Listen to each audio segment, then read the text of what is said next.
سورہ فرقان، سورت نمبر 25۔ شروع کرتا ہوں اللہ تعالیٰ کے نام سے جو بڑا مہربان نہایت رحم والا ہے۔ بہت بابرکت ہے وہ اللہ تعالیٰ جس نے اپنے بندے پر فرقان اتارا تاکہ وہ تمام لوگوں کے لیے آگاہ کرنے والا بن جائے۔ اسی اللہ کی سلطنت ہے آسمانوں اور زمین کی، اور وہ کوئی اولاد نہیں رکھتا، نہ اس کی سلطنت میں کوئی اس کا ساجی ہے، اور ہر چیز کو اس نے پیدا کر کے ایک مناسب اندازہ ٹھہرا دیا ہے۔ ان لوگوں نے اللہ کے سوا جنہیں اپنے معبود ٹھہرا رکھے ہیں وہ کسی چیز کو پیدا نہیں کر سکتے بلکہ وہ خود پیدا کیے جاتے ہیں۔ یہ تو اپنی جان کے نقصان نفع کا بھی اختیار نہیں رکھتے، اور نہ موت و حیات کے اور نہ دوبارہ جی اٹھنے کے وہ مالک ہیں۔ اور کافروں نے کہا یہ تو بس خود اسی کا گھڑا گھڑایا جھوٹ ہے جس پر اور لوگوں نے بھی اس کی مدد کی ہے۔ دراصل یہ کافر بڑے ہی ظلم اور سر تاثر جھوٹ کے مرتکب ہوئے ہیں، اور یہ بھی کہا کہ یہ تو اگلوں کے افسانے ہیں جو اس نے لکھا رکھے ہیں، بس وہی صبح و شام اس کے سامنے پڑھے جاتے ہیں۔ کہہ دیجئے کہ اسے تو اس اللہ نے اتارا ہے جو آسمان و زمین کی تمام پوشیدہ باتوں کو جانتا ہے، بے شک وہ بڑا ہی بخشنے والا مہربان ہے۔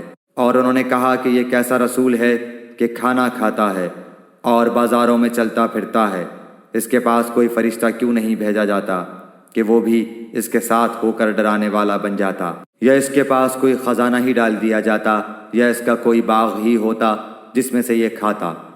اور ان ظالموں نے کہا کہ تم ایسے آدمی کے پیچھے ہو لیے ہو جس پر جادو کر دیا گیا ہے۔ خیال تو کیجئے کہ یہ لوگ آپ کی نسبت کیسی کیسی باتیں بناتے ہیں، بس جس سے خود ہی بہک رہے ہیں اور کسی طرح راہ پر نہیں آ سکتے۔ اللہ تعالیٰ تو ایسا بابرکت ہے کہ اگر چاہے تو آپ کو بہت سے ایسے باغات عنایت فرما دے جو ان کے کہے ہوئے باغ سے بہت ہی بہتر ہوں، جن کے نیچے نہریں لہریں لے رہی ہوں، اور آپ کو بہت سے پختہ محل بھی دے دے۔ بات یہ ہے کہ یہ لوگ قیامت کو جھوٹ سمجھتے ہیں، اور قیامت کے جھٹلانے والوں کے لیے ہم نے بھڑکتی ہوئی آگ تیار کر رکھی ہے۔ جب وہ انہیں دور سے دیکھے گی تو یہ اس کا غصے سے بپھرنا اور دھاڑنا سنیں گے، اور جب یہ جہنم کی کسی تنگ جگہ میں مشکیں کس کر پھینک دیے جائیں گے تو وہاں اپنے لیے موت ہی موت پکاریں گے۔ ان سے کہا جائے گا کہ آج ایک ہی موت کو نہ پکارو بلکہ بہت سی اموات کو پکارو۔ آپ کہہ دیجئے کہ کیا یہ بہتر ہے یا وہ ہمیشگی والی جنت جس کا وعدہ پرہیزگاروں سے کیا گیا ہے، جو ان کا بدلہ ہے اور ان کے لوٹنے کی اصل جگہ ہے۔ وہ جو چاہیں گے ان کے لیے وہاں موجود ہوگا ہمیشہ رہنے والے۔ یہ تو آپ کے رب کے ذمہ وعدہ ہے جو قابل طلب ہے۔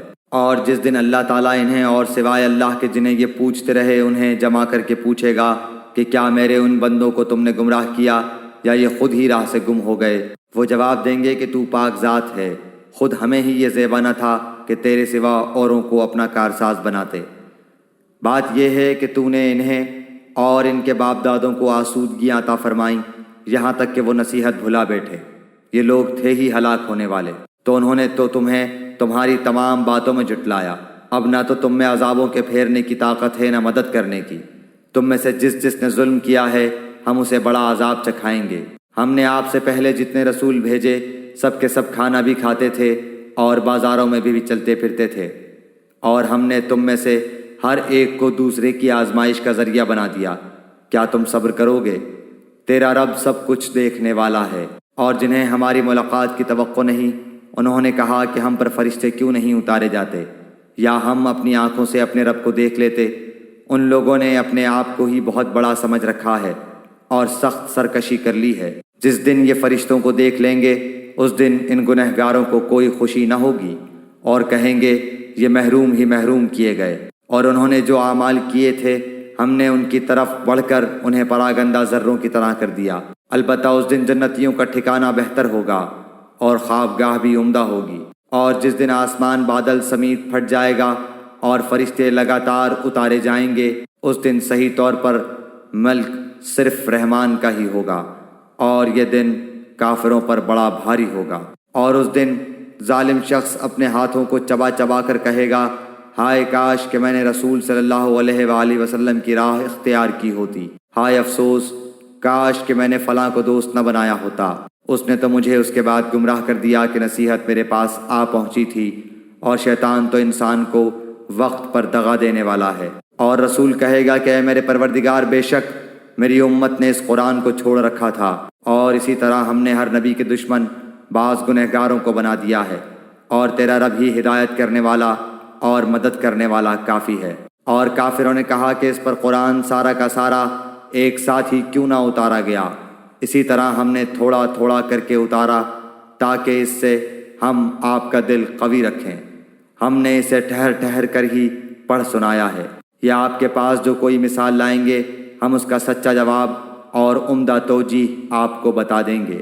جو لوگ اپنے منہ کے بل جہنم کی طرف جمع کیے جائیں گے وہی بدتر مکان والے اور گمراہ تر راستے والے ہیں۔ اور بلا شبہ ہم نے موسیٰ کو کتاب دی اور ان کے ہمراہ ان کے بھائی ہارون کو ان کا وزیر بنا دیا، اور کہہ دیا کہ تم دونوں ان لوگوں کی طرف جاؤ جو ہماری آیتوں کو جھٹلا رہے ہیں۔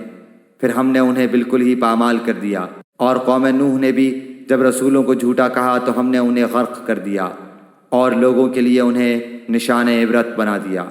اور ہم نے ظالموں کے لیے دردناک عذاب مہیا کر رکھا ہے، اور عادیوں اور سمودیوں اور کنویں والوں کو اور ان کے درمیان کی بہت سی امتوں کو ہلاک کر دیا، اور ہم نے ان کے سامنے مثالیں بیان کی، پھر ہر ایک کو بالکل ہی تباہ و برباد کر دیا۔ یہ لوگ اس بستی کے پاس سے بھی آتے جاتے ہیں جن پر بری طرح کی بارش برسائی گئی، کیا یہ پھر بھی اسے دیکھتے نہیں؟ حقیقت یہ ہے کہ انہیں مر کر جی اٹھنے کی امید ہی نہیں، اور تمہیں جب کبھی دیکھتے ہیں تو تم سے مسخرہ پن کرنے لگتے ہیں کہ کیا یہی وہ شخص ہیں جنہیں اللہ تعالیٰ نے رسول بنا کر بھیجا ہے؟ وہ تو کہیے کہ ہم اس پر جمے رہے، ورنہ انہوں نے تو ہمیں ہمارے معبودوں سے بہکا دینے میں کوئی کسر نہیں چھوڑی تھی۔ اور یہ جب عذابوں کو دیکھیں گے تو انہیں صاف معلوم ہو جائے گا کہ پوری طرح راہ سے بھٹکا ہوا کون تھا۔ کیا آپ نے اسے بھی دیکھا جو اپنی خواہش نفس کو اپنا معبود بنائے ہوئے ہے؟ کیا آپ اس کے ذمہ دار ہو سکتے ہیں؟ کیا آپ اسی خیال میں ہیں کہ ان میں سے اکثر سنتے یا سمجھتے ہیں؟ وہ تو نرے چوپایوں جیسے ہیں، بلکہ ان سے بھی زیادہ بھٹکے ہوئے۔ کیا آپ نے نہیں دیکھا کہ آپ کے رب نے سائے کو کس طرح پھیلا دیا ہے؟ اگر چاہتا تو اسے ٹھہرا ہوا ہی کر دیتا۔ پھر ہم نے آفتاب کو اس پر دلیل بنایا، پھر ہم نے اسے آہستہ آہستہ اپنی طرف کھینچ لیا۔ اور وہی ہے جس نے رات کو تمہارے لیے پردہ بنایا اور نیند کو راحت بنائی اور دن کو اٹھ کھڑے ہونے کا وقت، اور وہی ہے جو باران رحمت سے پہلے خوشخبری دینے والی ہواؤں کو بھیجتا ہے، اور ہم آسمان سے پاک پانی برساتے ہیں تاکہ اس کے ذریعے سے مردہ شہر کو زندہ کر دیں، اور اسے ہم اپنی مخلوقات میں سے بہت سے چوپایوں اور انسانوں کو پلاتے ہیں۔ اور بے شک ہم نے اسے ان کے درمیان طرح طرح سے بیان کیا تاکہ وہ نصیحت حاصل کریں، مگر پھر بھی اکثر لوگوں نے سوائے ناشکری کے مانا نہیں۔ اگر ہم چاہتے تو ہر بستی میں ایک ڈرانے والا بھیج دیتے، بس آپ کافروں کا کہنا نہ مانیں اور قرآن کے ذریعے ان سے پوری طاقت سے بڑا جہاد کریں۔ اور وہی ہے جس نے دو سمندر آپس میں ملا رکھے ہیں، یہ ہے میٹھا اور مزیدار، اور یہ ہے کھاری کڑوا، اور ان دونوں کے درمیان ایک حجاب اور مضبوط اوٹ کر دی۔ وہ ہے جس نے پانی سے انسان کو پیدا کیا، پھر اسے نسب والا اور سسرالی رشتوں والا کر دیا۔ بلا شبہ آپ کا پروردگار ہر چیز پر قادر ہے۔ یہ اللہ کو چھوڑ کر ان کی عبادت کرتے ہیں جو نہ تو انہیں کوئی نفع دے سکیں نہ کوئی نقصان پہنچا سکیں، اور کافر تو ہے ہی اپنے رب کے خلاف شیطان کی مدد کرنے والا۔ ہم نے تو آپ کو خوشخبری اور ڈر سنانے والا نبی بنا کر بھیجا ہے۔ کہہ دیجئے کہ میں قرآن کے پہنچانے پر تم سے کوئی بدلہ نہیں چاہتا، مگر جو شخص اپنے رب کی طرف راہ پکڑنا چاہے اس ہمیشہ زندہ رہنے والے اللہ تعالیٰ پر توکل کریں جسے کبھی موت نہیں، اور اس کی تعریف کے ساتھ پاکیزگی بیان کرتے رہیں۔ وہ اپنے بندوں کے گناہوں سے کافی خبردار ہے۔ وہی ہے جس نے آسمانوں اور زمین اور ان کے درمیان کی سب چیزوں کو 6 دن میں پیدا کر دیا ہے، پھر عرش پر مستوی ہوا، وہ رحمان ہے۔ آپ اس کے بارے میں کسی خبردار سے پوچھ لیں۔ ان سے جب بھی کہا جاتا ہے کہ رحمان کو سجدہ کرو تو جواب دیتے ہیں رحمان ہے کیا؟ کیا ہم اسے سجدہ کریں جس کا تو ہمیں حکم دے رہا ہے؟ اور اس تبلیغ نے ان کی نفرت میں مزید اضافہ کر دیا۔ بابرکت ہے وہ جس نے آسمان میں برج بنائے اور اس میں آفتاب بنایا اور منور مہتاب بھی، اور اسی نے رات اور دن کو ایک دوسرے کے پیچھے آنے جانے والا بنایا، اس شخص کی نصیحت کے لیے جو نصیحت حاصل کرنے یا شکر گزاری کرنے کا ارادہ رکھتا ہو۔ رحمان کے سچے بندے وہ ہیں جو زمین پر فروتنی کے ساتھ چلتے ہیں، اور جب بے علم لوگ ان سے باتیں کرنے لگتے ہیں تو وہ کہہ دیتے ہیں کہ سلام ہے، اور جو اپنے رب کے سامنے سجدے اور قیام کرتے ہوئے راتیں گزار دیتے ہیں، اور جو یہ دعا کرتے ہیں کہ ہمارے پروردگار ہم سے دوزخ کا عذاب پرے ہی پرے رکھ، کیونکہ اس کا عذاب چمٹ جانے والا ہے۔ بے شک وہ ٹھہرنے اور رہنے کی لحاظ سے بدترین جگہ ہے۔ اور جو خرچ کرتے وقت بھی نہ تو اسراف کرتے ہیں نہ بخیلی، بلکہ ان دونوں کے درمیان معتدل طریقے پر خرچ کرتے ہیں، اور اللہ کے ساتھ کسی دوسرے معبود کو نہیں پکارتے، اور کسی ایسے شخص کو جسے قتل کرنا اللہ تعالیٰ نے منع کر دیا ہو وہ بجز حق کے قتل نہیں کرتے، نہ وہ زنا کے مرتکب ہوتے ہیں، اور جو کوئی یہ کام کرے وہ اپنے اوپر سخت وبال لائے گا، اسے قیامت کے دن دوہرا عذاب کیا جائے گا، اور وہ ذلت و خواری کے ساتھ ہمیشہ اسی میں رہے گا، سوائے ان لوگوں کے جو توبہ کریں اور ایمان لائیں اور نیک کام کریں۔ ایسے لوگوں کے گناہوں کو اللہ تعالیٰ نیکیوں سے بدل دیتا ہے، اللہ بخشنے والا مہربانی کرنے والا ہے۔ اور جو شخص توبہ کرے اور نیک عمل کرے وہ تو حقیقتاً اللہ تعالیٰ کی طرف سچا رجوع کرتا ہے، اور جب انہیں ان کے رب کے کلام کی آیتیں سنائی جاتی ہیں تو وہ اندھے بہرے ہو کر ان پر نہیں گرتے، اور یہ دعا کرتے ہیں کہ اے ہمارے پروردگار تو ہمیں ہماری بیویوں اور اولاد سے آنکھوں کی ٹھنڈک عطا فرما، اور ہمیں پرہیزگاروں کا پیشوا بنا۔